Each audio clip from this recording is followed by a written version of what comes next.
अगर आप सियासतदान ना होती तो क्या होती? सबसे पहले तो आपके इस बात की तस्दीक कर दूं कि मैं सियासतदान नहीं। जो तर्ज सियासत है उसको आप किस तरह से देखती हैं? मायूस कौन नहीं है? नहीं, मैं नहीं समझती मायूस कौन है। मैं कहूँगी अगर सियासत में हमारे जितने लोग आगे आते हैं वो आगे बढ़ के काम ना करें, मुल्क कैसे चलेगा? जितना हमारी मुखालिफ पार्टी ने इस मुल्क को नुकसान पहुंचाया है, उसको हमें लगता था ठीक करते करते बहुत टाइम लगेगा, लेकिन 1.5 साल में हमारे पीएम साहब, आपने भी देखा है किस हद तक मुल्क को ऊपर ले गए हैं। हमारी सीएम साहबा तो पूरा पंजाब, इन्होंने उसको जितना आगे किया, इतना आज से पहले ये काम कभी हुए नहीं थे। वफाकी वज़ीर अता तारड़ को जब आप देखती हैं तो दिल में पहला ख्याल क्या आता है? अगर मुझे उसको देख के एक फख्र महसूस होता है। इतनी जान मारता है, इतनी जान मारता है कि दिन की होश नहीं रहती, सोने की होश नहीं रहती, उसको सेहत की होश नहीं रहती, कुछ नहीं देखता। आपका पूरे का पूरा खानदान सियासत से वाबस्ता है। जब ये रात को इकट्ठे होते हैं, सियासत पे गुफ्तगू होती है, तो तब कौन जीतता है? बिस्मिल्लाहिर्रहमानिर्रहीम, अस्सलाम वालेकुम। आज के हमारे जो मेहमान हैं वो साबिक सदर मुमलिकत रफ़ीक तारड़ साहब की बहू और मौजूदा वफाकी वज़ीर अता तारड़ की वालदा मोहतरमा साजिदा फ़ारूक तारड़। सुबह की पहली कोई ऐसी चीज़ जो आपको पावर मूड में डाल देती हो? उठने के बाद रूटीन के बाद ये होता है कि मुझे सिर्फ ये होता है कि मैंने सुबह की दुआएं नहीं पढ़ी। अच्छा। मेरे दिमाग में वो होता है कि मैं बच्चों की हिफाजत की या सुबह की रोज़ाना की रूटीन की जो दुआएं होती है ना, वो मेरे दिमाग में रहता है कि रूटीन में तो है, मैं बहुत एक्टिव हो जाती हूँ, लेकिन उसके साथ मेरे दिमाग में ये होता है कि मैं वो पढ़ लूँगी तो मेरा दिन बहुत अच्छा गुजरेगा।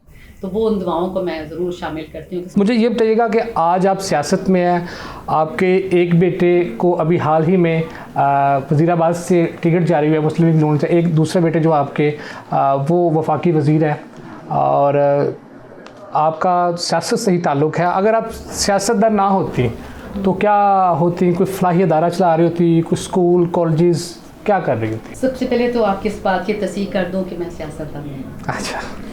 मैं अता जब यहाँ से इस टाउनशिप के हल्के से कैंपेन शुरू की थी तो उसने कहा है कि जब तक फैमिली मेंबर बीच में ना हो और आप लोग स्टार्ट ना करें। मैं माशाल्लाह हल्के ने बहुत सपोर्ट किया, लेकिन उसने कहा अम्मी आप निकलें और टाइम कम है, 25 डेज थे, और उसने कहा है कि आप निकलें और पूरा आप साथ दें। बस वो मैंने स्टार्ट किया और अल्हम्दुलिल्लाह उसमें हमारी हल्के में लोगों से जान पहचान, बहुत अच्छे लोग, बहुत सपोर्ट किया। और जीत की शक्ल में जब अता को ये एमएनए बन गया तो उसने कहा है कि अम्मी ये हल्का खाली नहीं छोड़ना, ऑफिस बनाएंगे, आप बैठेंगे। उनकी मसरूफियत की वजह से? उनकी मसरूफियत की वजह से। लेकिन मुझे शुरू में था अजीब लगा, मैं किसी ऑफिस में देखती थी, सुनती थी, मैं वैसे बड़ी एक्टिव थी आम जिंदगी में, लेकिन कभी ऑफिस रन नहीं की। बेटे ने जिस कॉन्स्टिट्यूंसी से इलेक्शन जीता, अब उन पर भारी जिम्मेदारी है, वो उस वजह से यहाँ पे इतना टाइम नहीं दे पाते, तो उनकी वजह से आपने पहली दफ़ा इस एज में आके सियासत में हिस्सा लिया आपने? वो कहता था कि अम्मी लोगों ने कहना है आया है, इसने वोट लिए हैं, हाँ। और काम इसका हो गया तो ये चला गया है। हालांकि लोगों को कभी आज तक लोग ये अंडरस्टैंड नहीं करते कि जिम्मेदारी बहुत भारी है, कुछ है, लेकिन उसने कहा नहीं, मैंने जो वादे किए हैं, जहाँ मैंने इनसे इन्होंने मुझे सपोर्ट किया है, इन रिटर्न मुझे इनके काम आना चाहिए।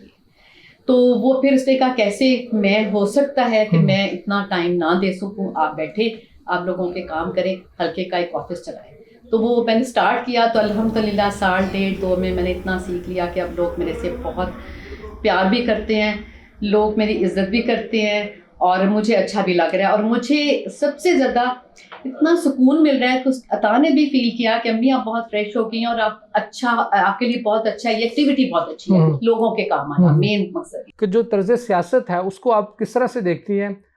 मायूस कौन नहीं है? नहीं, मैं नहीं समझती मायूस कौन है। देखिए, मुल्क के लिए जितना आगे बढ़ के काम करेंगे मुल्क उतना तरक्की करेगा। अब आपने देखा है कि अभी 1.5-2 से पहले जितना हमारी मुखालिफ पार्टी ने इस मुल्क को नुकसान पहुंचाया है, उसको हमें लगता था ठीक करते करते बहुत टाइम लगेगा, क्योंकि बहुत ज़्यादा मुल्क पीछे चला गया था। अच्छा। लेकिन मैं इसमें नाम ज़रूर लूँगी, हमारे पीएम साहब, हमारी सीएम साहिबा ने जिस तरीके से मेहनत करके इसको आगे बढ़ाया है, मुमकिन नहीं था, हमें लगता था बहुत टाइम लगेगा, लोग हमारे से बहस करते थे तो हम कहते थे नहीं अभी थोड़ा सब्र करें, टाइम लगेगा, ठीक हो जाए। लेकिन 1.5 साल में मतलब हमारे पीएम साहब आपने भी देखा है कि किस हद तक वो मुल्क को ऊपर ले गए हैं, और हमारी सीएम साहबा का पूरा पंजाब, पूरा उनका जो है सूबा, इन्होंने उसको जितना आगे किया इतना आज से पहले ये काम कभी हुए नहीं थे। कोई ऐसी मिथ सियासत के हवाले से जिसको आप खत्म करना चाहती हो? लोग इसको बुरी नजर से देखते हैं। बुरी नजर से देखते थे, बहुत से लगते हैं हाँ ये सियासत बड़ी गंदी चीज है, सियासत नहीं आना चाहिए, अब देखो सियासत की। लेकिन मैं कहूँगी अगर सियासत में हमारे जितने लोग आगे आते हैं वो आगे बढ़ के काम ना करें, मुल्क कैसे चलेगा? अच्छा, मुझे ये बताइएगा कि अब आप इस कॉन्सिस्टेंसी को देख रही हैं NA 1 to 7 को, तो यहाँ पे अब जब आप लोगों से मिलते हैं तो ज़्यादा आपको शिकवे मिलते हैं या दुआएं मिल रही हैं? दोनों चीजें बराबर बराबर हैं, दुआएं भी बहुत मिलती हैं। सियासी हल्का है, आपको पता है कि लोग शिकायत तो करते हैं, और मैं अक्सर देखती हूँ कि अगर 10 काम हो गया, एक नहीं हुआ तो शिकवा जरूर करेंगे, काम ही नहीं होता, ये अक्सर लोग कहते हैं। लेकिन हम उनको फिर यकीन दहानी कराते, देखिए ये काम भी हुए, ये भी होंगे, कुछ काम में रुकावटें भी पड़ती हैं, कुछ डिले भी होते हैं, तो मायूस ना हो। तो दोनों चीज़ें, और मुझे तो लगता है कि अता को और मुझे बहुत दुआएं मिलती हैं।